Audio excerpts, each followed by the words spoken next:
Hi, Mike and Alan. How are you today? Very, very good. Thank you so much. Yeah, doing well. How are you? Good, good. Thanks for joining our show today, and especially talking on the I would say very interesting topic that our viewers really want to know, which is the immigration. Yep. Thank you so much for having me. Look forward to the conversation. Absolutely. First of all, can you introduce a little bit about yourself to our viewers? Sure. So my name is Alen Takhsh. I am an immigration attorney. I've been practicing law for about 14 years, and I'm the principal attorney of Takhsh Law PC, which is a law firm located in Evanston, Illinois. And we handle all sorts of immigration cases. I myself come from an immigrant family, and Mike and I were talking before the show, and I told them that when I meet with a client and when I say I understand, I mean it. I literally understand. I have walked your path. And so it gives me a little bit of a unique perspective into each case. Absolutely. Thì thưa quý vị, hôm nay có luật sư Alen Takhsh ở đây. Thì anh là luật sư chuyên về di trú, nghĩa là và anh có hãng luật của công ty luật riêng là công ty về Asylum Cases Law. Công ty có văn phòng tại Evanston, thì cái địa chỉ ấy, chúng tôi sẽ được cập nhật trên trang web của chúng tôi về cái địa chỉ đấy. Thì công ty luật Takhsh Law chuyên về tư vấn cho những cái doanh nghiệp, cho những cá nhân và gia đình, những người đi du học, những người sang Mỹ, về những cái vấn đề nhập cư, về những cái giấy tờ pháp lý thủ tục cho những vấn đề nhập cư. Rồi, khi mà chúng ta đã sơ qua biết về tiểu sử của luật sư ngày hôm nay, chúng ta hãy cùng đi vào cái buổi thảo luận ngày hôm nay về vấn đề nhập cư. So before I dive into my first question, I think it'd be really interesting if you could share your story with the viewers. I remember when I first spoke with you on the phone, I thought it was fascinating, and I'm sure Tan would like to hear it too. Sure. No, I appreciate the question. And so my journey to the United States began in Iran. I was born in Iran. I lived through the Iran-Iraq war, which waged in the early 80s. And I come from a small Christian minority group in Iran. And so life was difficult. And after the war especially, my life as an immigrant began because we sought refuge or protection in Germany. So then we immigrated to Germany. We were there for 3 years. And that in and of itself had a lot of trials and tribulations, a lot of ups and downs. And after 3 years, we were very fortunate to have our paperwork be approved, and we were able to immigrate to the United States. And that was back in 1992. And I've called the United States ever since then my home, and I became a U.S. citizen in 1999, which was a very, very special day. Because of all of the sacrifices that my father and my mother had made in order to allow the family to have a fresh start and a good future. And so I'll say this, people ask me, how did you get into immigration law? And I always tell them, you often meet your destiny on the road you take to avoid it. I avoided immigration law. I didn't want to have anything to do with it, but the universe had other plans for me. So here we are, immigration lawyer with two fine gentlemen talking about immigration law. All right, thank you. Thì thưa quý vị, một chút về tiểu sử luật sư vừa hỏi ở đây. Thì luật sư Alen Takhsh trước khi sang Mỹ là dân nhập cư từ Iran. Thì sau cái cuộc chiến tranh Iran-Iraq, thưa quý vị, và sau đấy là anh ấy đã được đi tị nạn ở bên Đức, và sau một thời gian trong trại tị nạn thì cuối cùng đến với nước Mỹ năm 1999. Đến nước Mỹ thì sau đấy là khoảng 20 năm về trước, thì bây giờ là luật sư Alen muốn tập trung vào giúp đỡ những người mà cũng chung một cái con đường như vậy, là đến dân nhập cư vào nước Mỹ, và những cái vấn đề pháp lý thủ tục. Thì đấy là một chút về cái background của luật sư.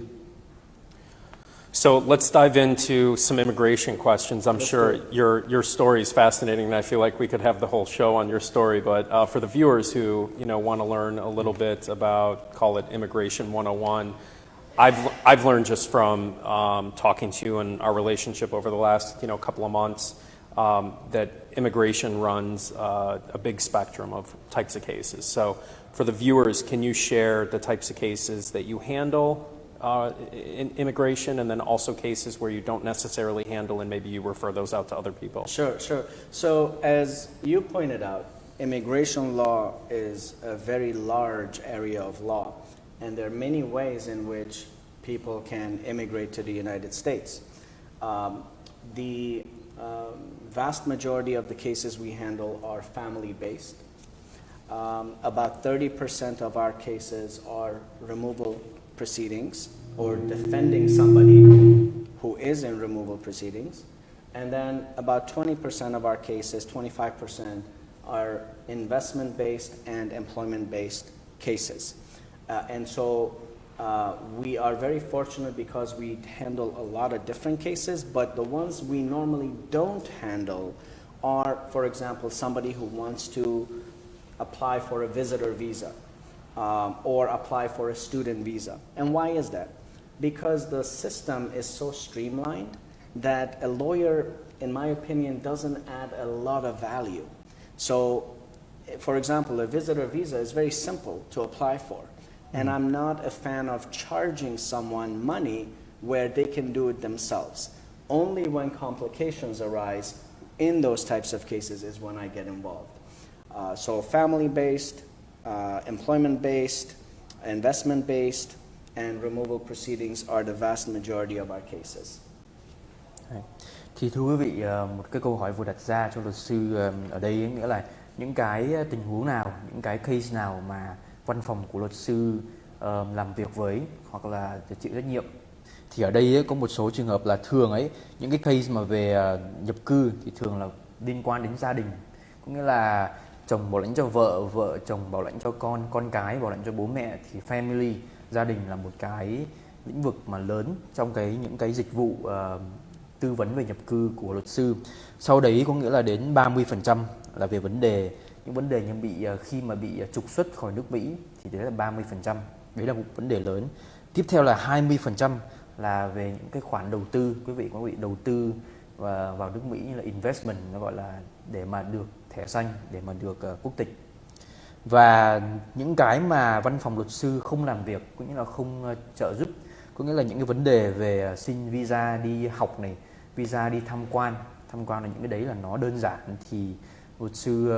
thì văn phòng luật sư họ không làm dịch vụ, tại vì nó quá đơn giản đi. Quý vị đưa tiền điền đơn là xong. Còn những cái vấn đề phức tạp như là gia đình này, vấn đề về trục xuất này, vấn đề về đầu tư, thì đấy là những cái vấn đề đi nhập cư nó phức tạp hơn, nó cần nhiều những cái thủ tục hơn, thì đấy là những cái mảng mà bên văn phòng hỗ trợ. Rồi thì mình muốn đi sâu thêm một chút về những cái cơ bản, những cái định nghĩa cơ bản của luật di trú ấy. Thì có nghĩa là khi mà cái câu hỏi mà thành đặt ra đây là gì, có nghĩa là những cái status mà nhập cư là gì và nó có ý nghĩa là như thế nào. Right? So let's dive a little bit into the basic terms within the immigration domain. So what does immigration status mean, and how do you maintain it? Sure. So in my world, we tend to divide visas, generally speaking, into two worlds: immigrant visas and non-immigrant visas. And so when we refer to immigrant visas, are those that lead to a green card, and non-immigrant visas are those where you're able to maintain your status, meaning be lawfully present in the United States, but they do not initially lead to a green card. And so how do you maintain status? That's a $1 million question, right? How do you maintain your status? You have to pay attention. You have to know what the rules and regulations are. And you have to have a counselor by your side who can tell you the do's and don'ts. Because, as an example, if you're here on a student visa and you're studying at a university, but you decide to make extra cash by driving Uber, guess what? You've now violated your student visa, just because you wanted to make a little bit of extra cash to take your girlfriend out to the movies. You're not a bad guy, but you didn't know your rights and obligations. So really important to pay attention and to understand and to ask questions. Thì thưa quý vị, Thành vừa đặt ra câu hỏi là những cái về vấn đề status ấy, những cái mà về định cư ở Mỹ thì như thế nào, thì có hai cái mà quý vị cần lưu ý nên biết, có nghĩa là immigration status và có nghĩa là những cái status về nhập cư, và non-immigration là không nhập cư. Thì cái đầu ấy thưa quý vị thì nó là thường sẽ dẫn đến cuối cùng là vấn đề quý vị được thẻ xanh, quý vị được định cư, quý vị được quốc tịch. Quan trọng là cái khác biệt là hai cái con đường của nó đi như thế nào, những cái con đường của nó đến đích cuối cùng. Còn cái thứ hai ấy, cái đường thứ hai ấy là quý vị du học sinh này, chẳng hạn như là du học sinh thì đấy là không nhập cư, non-immigration. Thì nó có một số cái ràng buộc thưa quý vị, những là khi mà thường là du học sinh đây ấy, thì họ đi học thì không được đi làm chui hay được không đi làm thêm gì đấy, là đến đây là chỉ về học thôi. Và một số trường hợp là không hiểu rõ những cái ràng buộc đấy thì họ nhiều người đi làm, thì cái điều đấy là vi phạm cái luật về di trú ở nước Mỹ. Rồi. So while we were talking about visas, can you tell us what is a U.S. visa and how is that different than a passport? So that's a really good question. So when we talk about passports, we're talking about a document that allows you to travel internationally. Without a passport, you are generally speaking not allowed to travel internationally. But what a visa does is it allows you to actually gain entry into a particular country. So in the case of the United States, it's wonderful that you have a Vietnamese passport. But in addition to that, you need to have a visa. And really important point to keep in mind that just because you have a passport and a visa doesn't mean that your entry into the United States is guaranteed.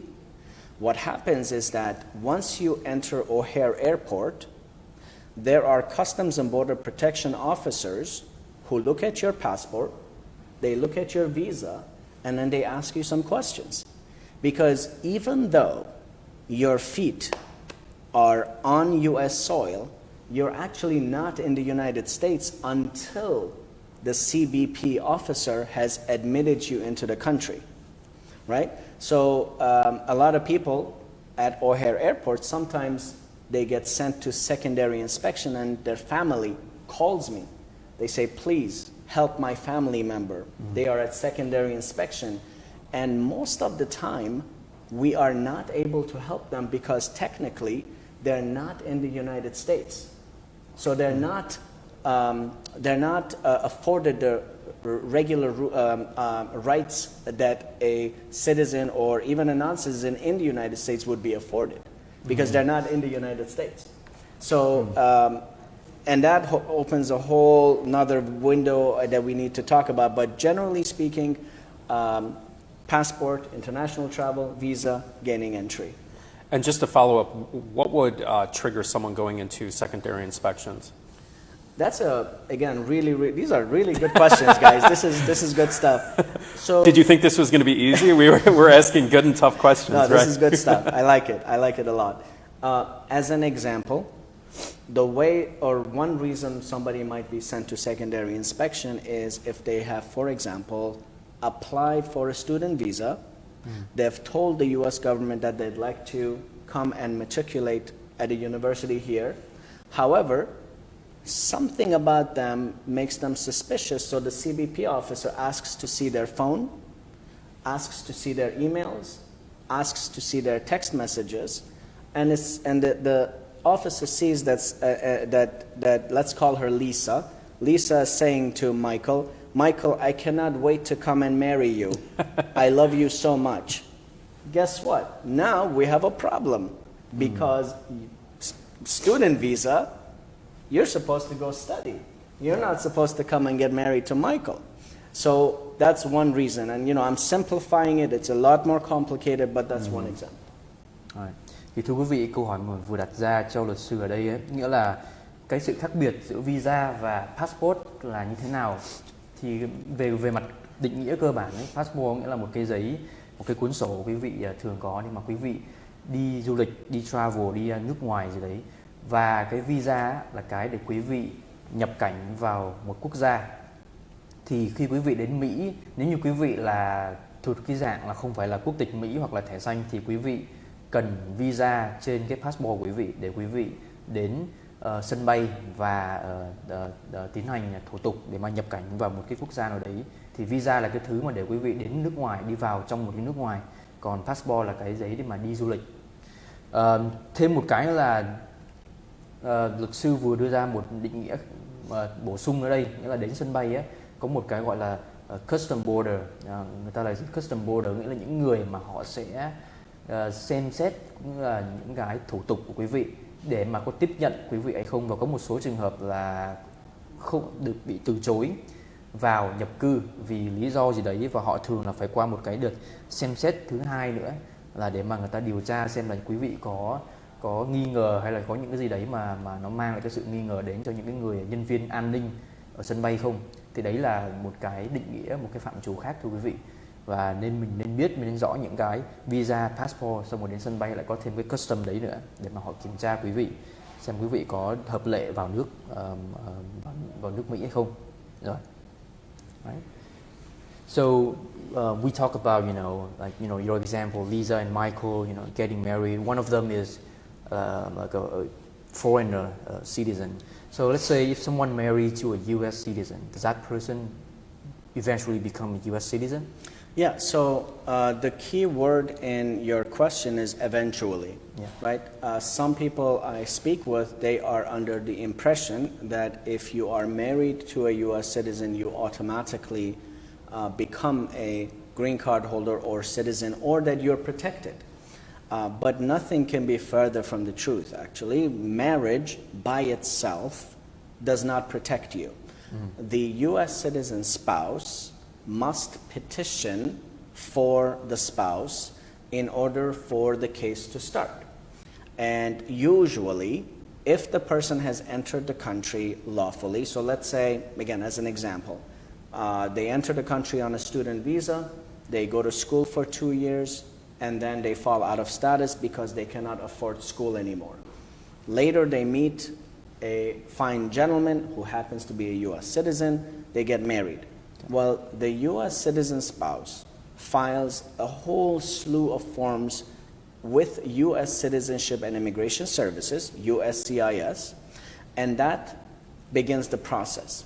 Those forms are usually the I-130, which is to start the case to prove that the relationship is real, the I-485, the green card application, travel authorization by way of I-131, and then work authorization application by way of I-765.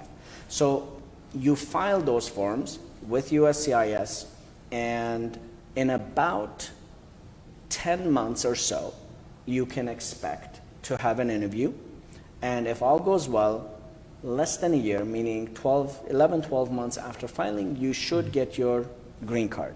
Okay. That green card is usually good for 2 years. It's also known as a conditional green card. And while the person is waiting for their case to be processed, they get a work and travel authorization so that they can not only work, but maybe travel to go see their family back home. So that timeline is for cases that are not complex. Now, of course, if there are some complications, the case may take a little bit longer. But generally, that's the timeline. Okay. But in the example you gave with the student losing money, can't go to college anymore, they lose status, and then ultimately get married, that application then would not be approved because at the time of the application they had lost status? A very, very good point, and I'm glad you asked. No, that's not the case, because even if you fall out of status, the government is going to look at how you entered the country, whether you entered illegally or whether you entered lawfully.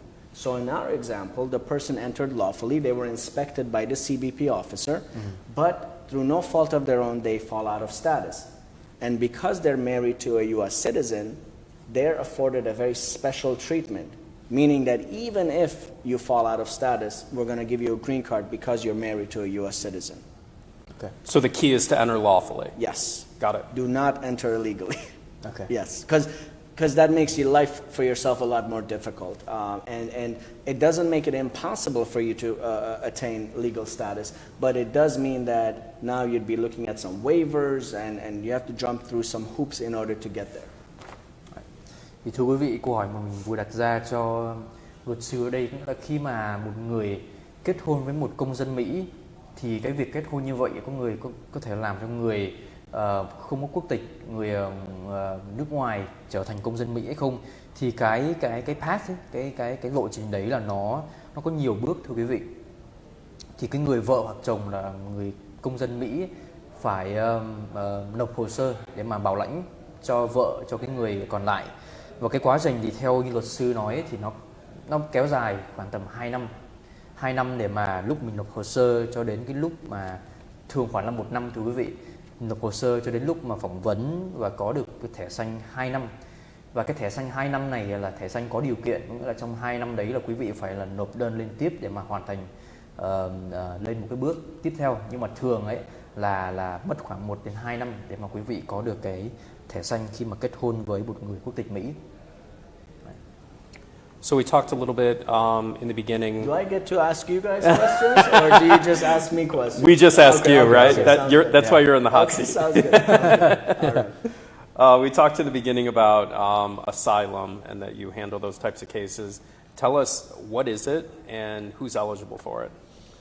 Right, so individuals who are afraid to return to their country of nationality can seek protection in the United States. Now, it cannot be in the form of, well, life is tough back home, so I want to stay here, protect me.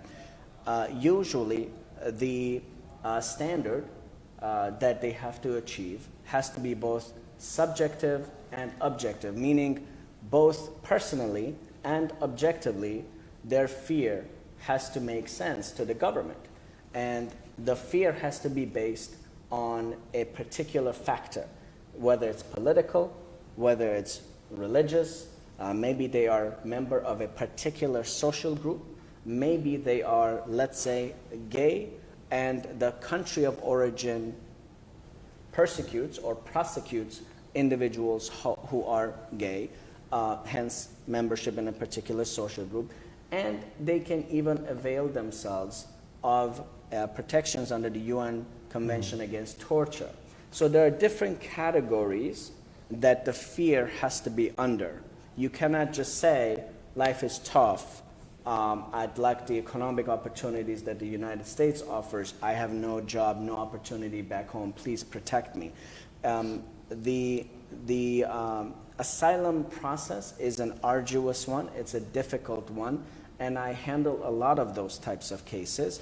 And the most important part of an asylum application is the statement that the applicant gives to the government, because it's a rare opportunity to allow the government to feel what you feel, to see what you've seen. And this is another important point, the statement has to be in the voice and in the tone of the applicant. So a lot of times, people come and say, you know, I'm afraid to go back, and they give really legitimate reasons. And they say, help me write my statement. The answer is, I can't, because it has to be from you. Now what happens is they write the statement in their own voice, in their own words. If they don't speak English, that's okay. They write it in their native language. We translate it. And then I put on my officer hat. I analyze their statement, and I start asking questions. What did you mean by this? Where did they take you? Where did they hit you? Did you bleed? How many stitches? Which hospital? What was the name of the hospital? How many people were there? And so I help them think more critically about their case. And you know, this is a simplification of a very difficult and complex area of law, but it's important to, again, speak with someone who's well-versed in the law and who can help your voice be more clear when it reaches the government. Got it. Yeah, to follow up on Mike's question about asylum, do you have like a ratio of asylum cases that your firm is working with? You mean which areas of the world, what type? Yeah. You know, what's interesting is that I've had cases from Africa, I've had cases from Latin America, I've had cases from the Middle East. I've even had some cases from some of the Eastern European countries. And every single one of them obviously has different fact patterns. But the common denominator is almost always somebody who's genuinely afraid to go back because of something that has happened to them or something that might happen to them. And I can give you a couple of examples if you'd like. Sure. So let's say you have an individual who enters the United States. He's a Syrian national, enters the United States in 2005 on a visitor visa. Circumstances change, they overstay their visa. Well, fast forward to 2013, you have Bashar al-Assad, who wages a civil war against his own people. Now this person is afraid to return. The law says that when you file for asylum, it has to be within 1 year of entering the United States. So what does this person do, having filed for wanting to file for asylum 8 years after entering the United States? The law has some exceptions to that rule. It says that if you can show us changed country conditions, then we will accept your application.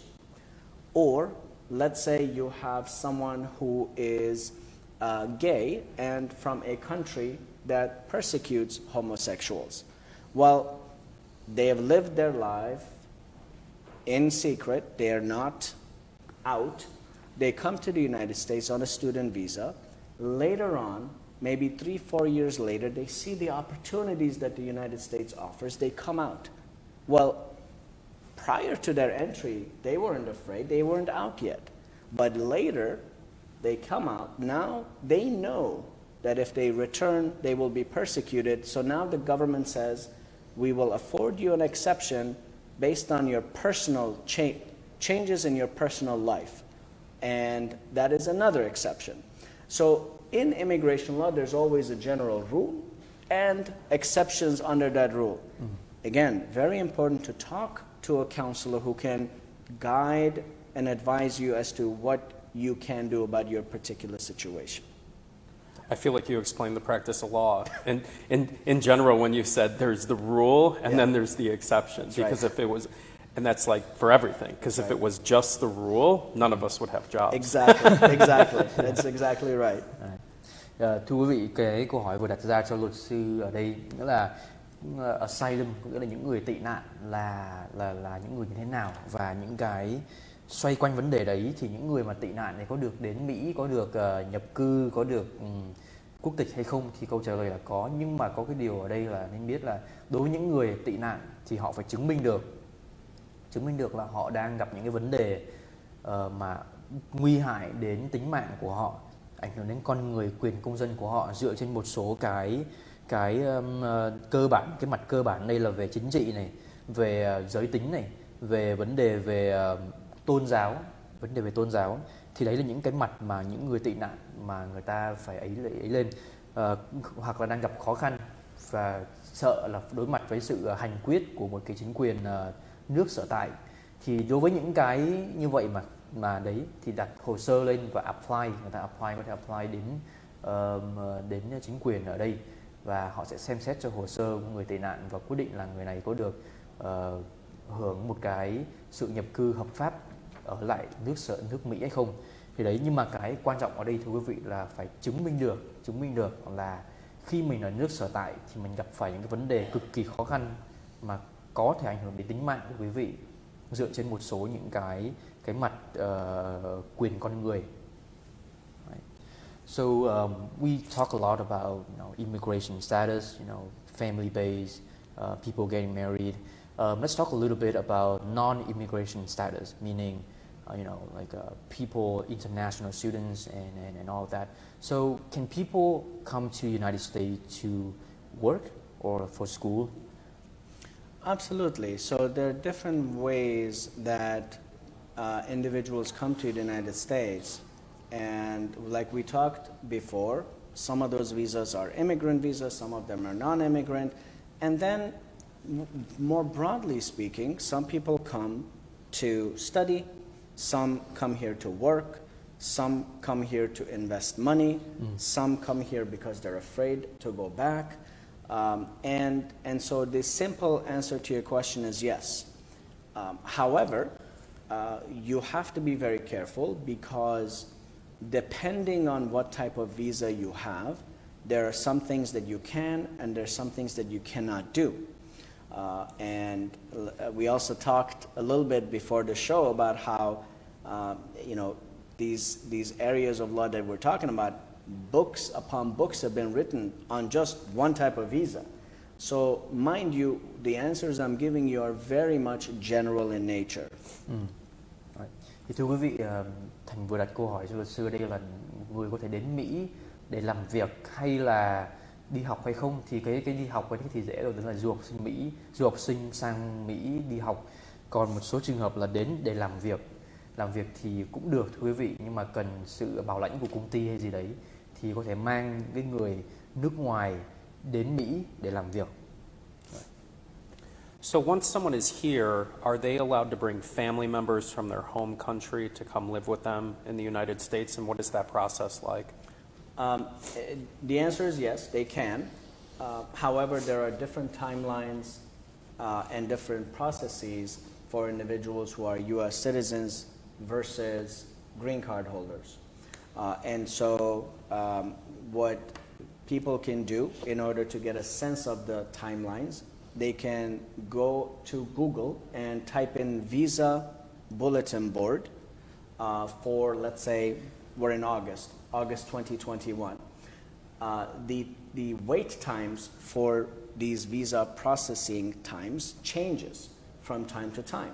So if you have a green card holding person petitioning for their spouse who is abroad, that may take longer than, let's say, a U.S. citizen doing the same thing. Or if you have someone who's a U.S. citizen petitioning for their mom or dad, right? That different timeline. And in some situations, even if you're a green card holder, for example, you cannot petition for your parents. You have to be a U.S. citizen. So there's always these different categories that people have to be mindful of. And I try to educate my clients so that some of these things they can look up themselves. That's why I mentioned the Visa Bulletin Board, which can easily be accessed via Google. And the more informed my clients are, the more robust and efficient the relationship, the professional relationship can be. Okay. Thì quý vị câu hỏi vừa đặt ra cho luật sư ở đây là có thể mang gia đình từ nước ngoài đến định cư ở Mỹ hay không, thì câu trả lời là có thưa quý vị, nhưng mà nó còn tùy vào mỗi cái dạng bảo lãnh. Thì khi quý vị bảo lãnh cho bố mẹ khác với bảo lãnh cho con cái, rồi khác với bảo lãnh cho con cái mà trên 21 hoặc là dưới 21 tuổi, thì cái chuyện mà bảo lãnh thân nhân đấy thì nó còn tùy thuộc vào cái đối tượng mà mình bảo lãnh, và nó có những cái dạng khác nhau, những cái category khác nhau nữa, và mỗi cái dạng loại đấy thì nó lại có một cái lượng thời gian chờ khác nhau. Rồi, và chúng tôi sẽ quay trở lại trong ít phút cơ sở thương mại.